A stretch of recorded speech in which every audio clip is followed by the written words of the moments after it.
¿Cómo se asigna usted la plata para vivir usted? Yo administro los diezmos. ¿Usted administra los El 50%, 40% va para mí, el 60% yo lo aporto a la obra.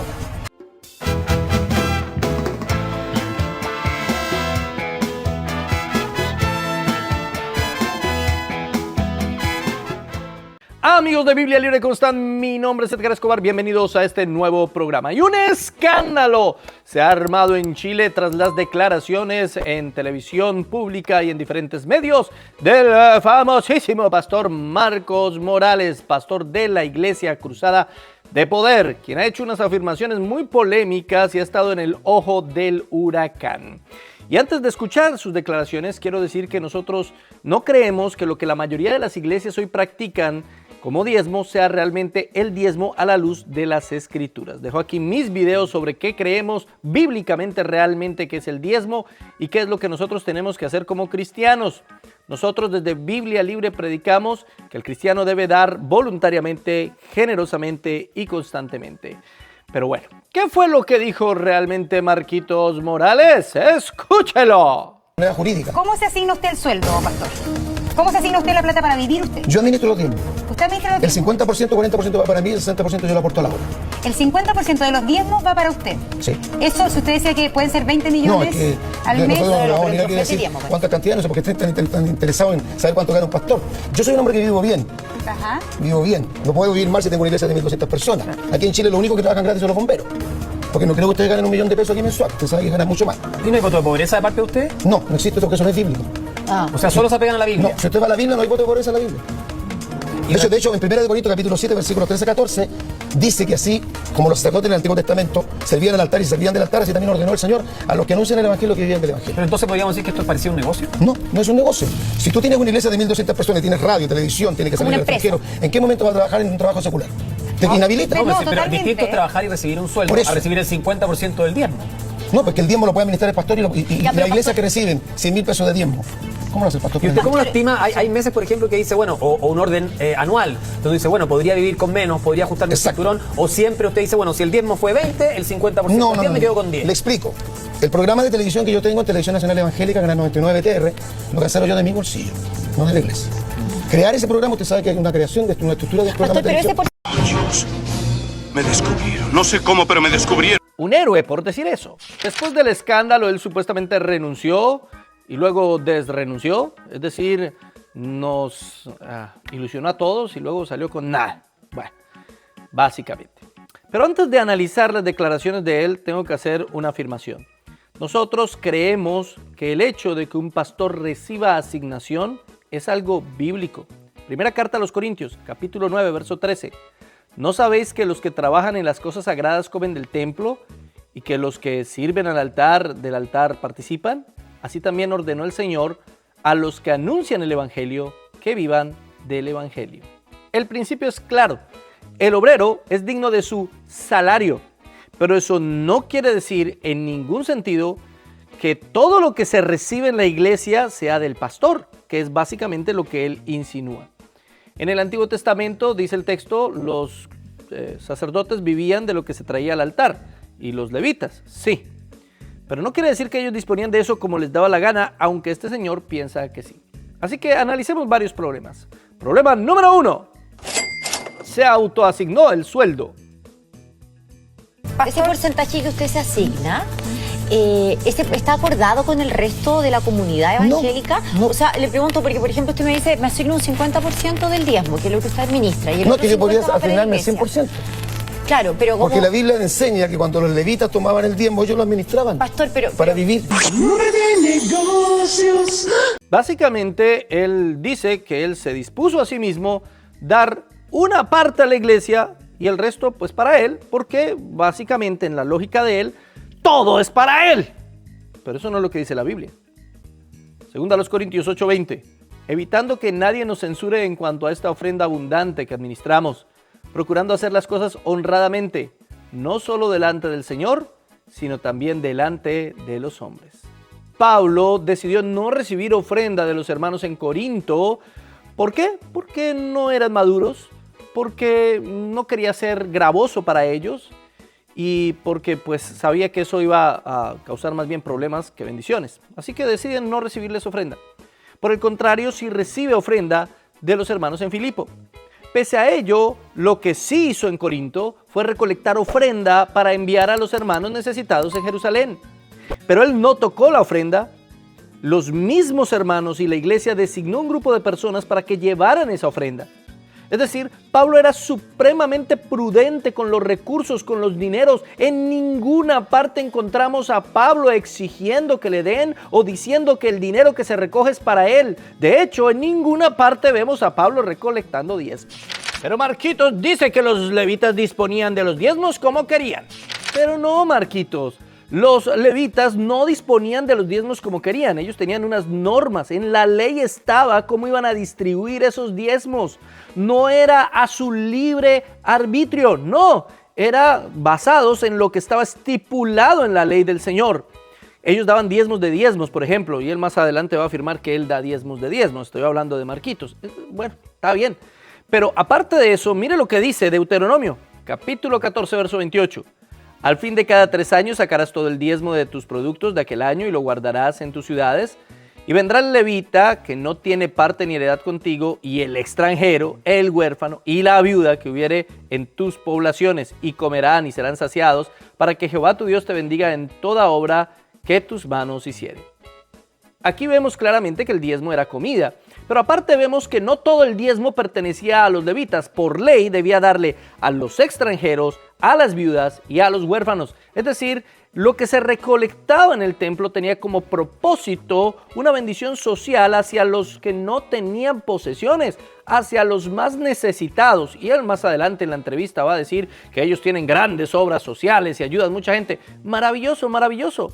Pero es que esa es una prácticamente obligación moral de la iglesia. Es una misión moral de la iglesia ayudar a los más necesitados. Así que aquí no hay nada heroico, Marquitos, qué pena.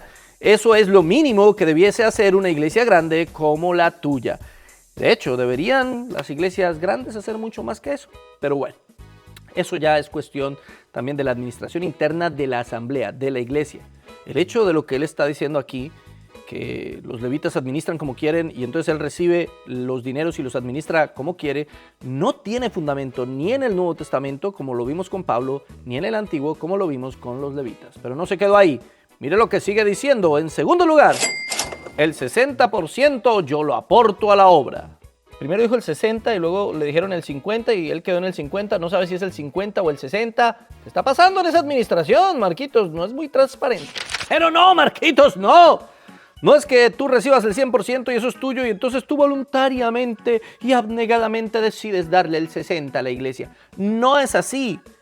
Los recursos de la iglesia, son de la asamblea, son de la congregación y se reparten bajo la dirección de la congregación. Y una parte puede ser una ofrenda para el pastor, claro que sí.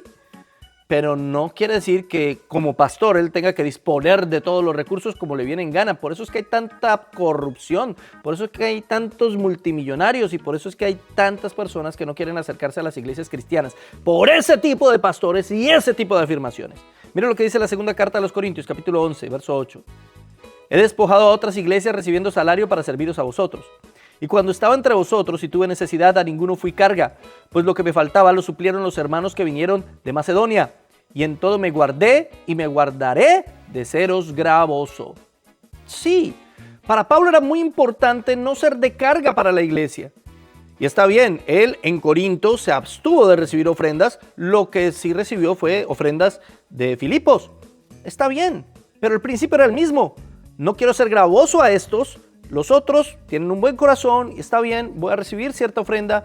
Él no quería enriquecerse y no se creía el dueño de todo. No está diciendo yo les doy a ustedes un porcentaje. No. Era ofrenda lo que él recibía. Ofrenda es lo que recibimos los ministros. Bueno, algunos reciben ellos. Ofrendas de sus iglesias. ¿Sí? Es ofrendado y la ofrenda es algo voluntario. Es algo que cada cual da como dispone en su corazón. No le podemos poner un porcentaje. Eso tiene que ver más con como cada cual haya prosperado, como dice la Escritura, y conforme les nazca y coloque Dios en su corazón dar. Pero él sigue con esta locura. Yo puedo tomar el 100% los apóstoles, cuando vendían las propiedades, la gente tomaba, yo administro, se ayuda a las viudas, a los huérfanos, tenemos una obra de social en Lampa, hay un pastor nuestro que hace una obra social. Me Le da imagino. a 40 Sí, personas me a comer imagino. diario. Pero hagamos cuentas. A ver, Marquitos dice que tiene una congregación de 1.200 personas. Vamos a hacer unos cálculos rápidos. ¿Sí? Digamos que de esas 1.200, como generalmente sucede en promedio en las iglesias, solamente el 10% diezman. Porque realmente es así. No piensen que de las 1.200, las 1.200 diezman. No, generalmente es el 10%. Estimemos que el 10% de esas 1.200 personas diezmaron. Eso nos da un total de 120 personas que diezmaron.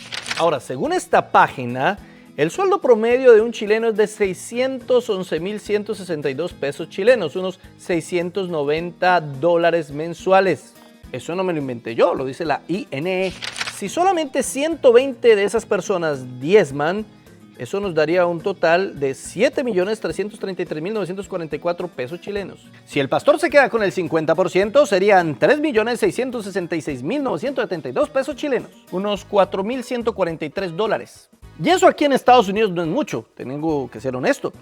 Pero en Chile es significativo, de hecho es mucho más de lo que un chileno promedio gana. 6 veces más de lo que un chileno promedio gana. Es un rango alto y muy alto. Tengamos en cuenta que el presidente de la República de Chile gana en promedio unos $8.000. Así que es un poco más de la mitad de lo que se gana el presidente de Chile. Está ganando muy bien. Y es que el problema, mi querido Marquitos, no es que un pastor gane bien. El problema es que el pastor crea que él se autoasigna ese sueldo, que excluya a la iglesia de la decisión de darle la asignación como ofrenda y que piense que él es el dueño de todos los diezmos y que qué tiene de malo. Él hace la comparación con los empresarios. Imagínese que Bill Gates tome Microsoft y diga, todos los ingresos de Microsoft son para mí y yo le voy a dar a la empresa solamente el 60%. Esa empresa quiebra. Esa empresa no va a vivir solamente con el 60% de los ingresos. Microsoft tiene multimillonarios ingresos y no necesita Bill Gates darle solamente el 60% para él ser un multimillonario. Aquí este hombre simplemente está viendo la iglesia como una empresa y tenemos que decir que ese es un concepto completamente antibíblico. ¿Saben qué es lo peor? Que los ingresos de los evangélicos son de medio para abajo, es decir, los ingresos generalmente de los cristianos en Chile son inferiores, muy inferiores a lo que nosotros aquí estamos diciendo. Así que él gana mucho más que uno de los que va a su iglesia en promedio. Ahora, yo no estoy diciendo que esto sea exactamente lo que él gana, ¿no? Esto es una proyección y un cálculo matemático, puede ser más o puede ser menos. En tercer lugar, un hombre a la defensiva. Y él dice que les interesa cuánto gana un pastor. Pues sí, claro que les interesa. ¿Cómo no les va a interesar? Obviamente un pastor no es una profesión cualquiera como un político, por ejemplo, que también nos interesa cuánto ganan los políticos. No, ni siquiera eso. Un pastor tiene una responsabilidad moral, por eso Santiago mismo afirma, no se hagan muchos pastores entre ustedes, no se hagan ministros entre ustedes, el que se hace como ministro tiene que dar más cuentas, es inevitable, Marquitos, ¿no te enseñaron eso en el seminario, por favor? Hechos, capítulo 14, verso 27. Y habiendo llegado y reunido a la iglesia, refirieron cuán grandes cosas había hecho Dios con ellos y cómo había abierto la puerta de la fe a los gentiles. ¿Y eso qué tiene que ver, hermano? Ese texto nos indica que después de los viajes misioneros del apóstol Pablo, él llegaba a la iglesia en Antioquía y rendía cuentas. ¿Qué quiero decir entonces? Que todos los pastores tienen que rendir cuentas, no solamente a su presbítero, no solamente a su pastor superior, como él mismo lo afirma más adelante en la entrevista, sino que tiene que rendir cuentas a la gente que es finalmente la que aporta a la congregación. Por eso es muy saludable que las iglesias, las congregaciones con quienes son miembros oficiales tengan reuniones de negocios donde se examinen los gastos y las entradas para tener todo absolutamente transparente. Esa es la idea. Los cristianos debemos ser absolutamente transparentes con las ofrendas. Sin embargo, a él le molestó muchísimo y aquellos que le pidieron cuentas, pues fueron tratados muy mal por él mismo. Escucha este audio. No tiene ningún argumento, ¿sabes lo que hacen ustedes? Empiezan a decir pura grosería, puro garabato. De la abundancia del corazón abre la boca, como ustedes tienen el corazón podrido, son impíos, herejes. Y ustedes no son capaces de darle un pobre. De hecho, ustedes evaden impuestos. La mayoría de los chilenos evaden impuestos. Meten la plata por debajo de la mesa y vienen a hablar de los pastores. ¿Con qué autoridad? Además, tú no puedes hablar de los pastores, tú no eres pastor, ni siquiera eres oveja. Con suerte eres un chancho. Eres un chancho. No sé qué significa eso. Bueno, chancho es marrano, supongo. Es un insulto, realmente. Donde quiera que lo vea usted, un pastor no debe hablar así.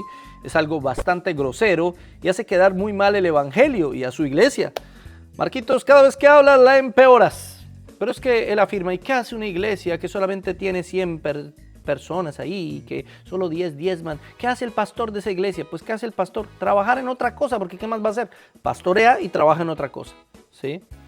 Eso es lo que a la mayoría nos toca hacer, porque no estamos buscando riquezas con lo que estamos haciendo, así que nos toca trabajar en otra cosa. Como en mi caso, trabajamos en otra cosa. ¿Cuál es el complique? Eso se llama un pastoreo bivocacional y es lo que a la mayoría de los pastores que estamos aquí, no por dinero, sino para glorificar a Cristo, nos toca hacer. Pero claro, ellos lo ven de otra manera, ellos lo ven como una empresa que los tiene que sostener. Al ser entrevistado por este noticiero y al permitir él que fueran a hablarles, pues cuando ya le hicieron preguntas bastante obvias y que cualquier periodista, yo como periodista lo hubiera hecho, pues él lo que hace es enojarse y expulsarlos. Pero no me hace... No, porque si usted me coloca el audio, entonces no seguimos la entrevista. No, pues como le digo, usted no me dijo eso que me... No, pero yo quiero que usted me diga si usted... Escúcheme, yo le dije eso. Si usted me va a poner todos los audios, yo tengo miles de audios. Un audio. Escúcheme bien, pero ¿usted quiere hacerme una pregunta o quiere colocarme el audio? ¿No? Escúcheme, ¿usted quiere...? Ya, es el único... No sea grosero, señor. Los echó de la oficina. Qué vergüenza, o sea, vergonzoso, realmente vergonzoso. No tiene cómo rendir cuentas, no quiere rendir cuentas y la excusa de él es: la Biblia me deja a mí usar la plata como me venga en gana y no tengo por qué darle cuentas a nadie, que nadie me pregunte lo que yo hago con los recursos. Eso es completamente contrario a lo que leímos de 2 Corintios capítulo 8, verso 20 al 21. Recuerden que la última parte dice: no solo delante del Señor, sino también delante de los hombres. No solo delante del Señor, sino también delante de los hombres. Si no tenemos nada de qué avergonzarnos con los recursos que utilizamos en la iglesia delante del Señor, pues mucho menos delante de los hombres. Así que podemos perfectamente mostrar nuestras finanzas y evidenciar que no estamos robándole nada a nadie. Pero es que este señor está intentando evitar eso por alguna razón. ¿Será que gana más de lo que dice? ¿Será que está acumulando riquezas? Bueno, las personas en Chile, algunos por lo menos, dicen que eso es así, que es evidente. Definitivamente no es alguien que pueda ser de confianza por lo que está predicando y por lo que está diciendo alrededor de este tema. Este tema no es un tema fundamental de fe, tengo que decirlo, es un tema secundario, el tema del diezmo y de los recursos y de los ingresos. Sin embargo, sí es un tema que debe ser muy clarito, porque el no ser claro y transparente con este tema, pues evidencia sospechas morales. Hay algo moral aquí, hay un discurso inmoral cuando no se es transparente con los recursos que se reciben y cómo se administran correctamente. No puedo por esto decir que este hombre es un hereje, pero sí que entra en una terrible sospecha y unas actitudes completamente contrarias a lo que de verdad es un pastor. Un pastor es una oveja más, es el primero entre iguales. La diferencia entre un pastor y los demás es que tenemos más responsabilidad. Esa es toda la diferencia. ¿Pero qué opina usted? ¿Marquitos Morales es un verdadero pastor? Si usted vive en Chile, escríbame, explíqueme. ¿Es aquí un error? ¿Aquí hay un problema? ¿Él predica una sana doctrina? ¿O definitivamente está en la sospecha de todo el mundo? Colócalo aquí en la caja de comentarios, comparta este video, porque seguramente sucede en muchas más iglesias, en muchos otros lugares, y resulta en la incógnita de muchos cómo de verdad debe sostenerse económicamente un pastor. Gracias por haber estado con nosotros aquí en Biblia Libre.